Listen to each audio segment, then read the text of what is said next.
Hey logo, this is mxmtoon and you're watching Camera Roll.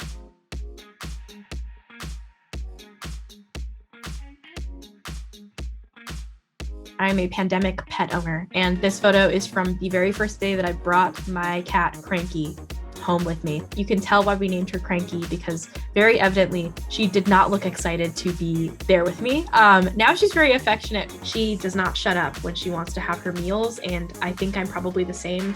I do get a little hangry when I'm hungry, and she's like mother, like daughter. This second photo is a photo of me when I was 8 years old and I was sitting in a bird conservatory in Hong Kong. You're probably wondering what I was doing there. I think I was too at the time. I was not excited to be in probably the world's most humid environment you could possibly be in. And I was just not excited to be there at all. I think this photo is definitely very emblematic of my personality when I was 8 years old. I was just sick and tired of everything.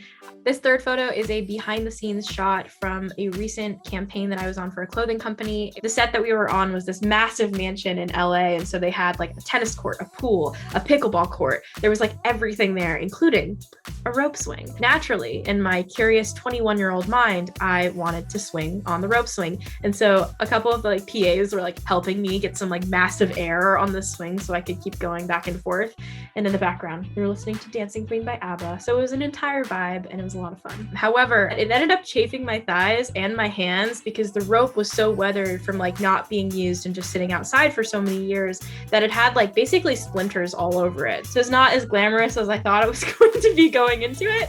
And I had to get an ice pack on set afterwards. That way my hands would heal from the damage. This next photo is something that I still don't quite understand. And it was this booth in a hotel that I went to recently in Austin, Texas that has song confessional written on it. And the moment you open up the door, there's red lights that flash down on you. And there's a voice over the speaker that's song confessional, choose your music. That's basically a horror movie for me. So I immediately booked it out of there and closed the door and went up the elevator to my room because there was no way I'm gonna go back inside of that thing. I will say the concept of a song confessional booth is a very fascinating thing that I have never seen in my lifetime before. And it made me consider, what would it be like if I made one in my own home? I don't have the money or space for that because I live in Brooklyn, New York, and my apartment is a shoebox. Or maybe this is an idea I can put on the shelf and apply to a future home. This next photo is a photo of me and my producer's cat, Frank. Frank is a tiny little Persian cat. She's gray and small and she looks like dryer lint. And so I hung out with her a lot over the last few months when I was working on my album Rising. She likes to lie on my hoodie when I'm at the studio with Luke, and she sits on the couch with me while we're listening to mixes and working on production and writing songs. The creative process when you're writing music can be something that's super vulnerable. If I'm not able to be around my own pets when I'm working on music in a place like Nashville or LA, it's very helpful to have a dog or a cat around because I think they're such grounding presences and something that can feel so disorienting and oftentimes really hard to dive into. So Frank, if you're out there, I appreciate you so much. You made it so much easier to write songs and make an album. So thank you.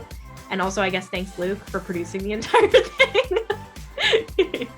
You can check out my album Rising coming out May 20th.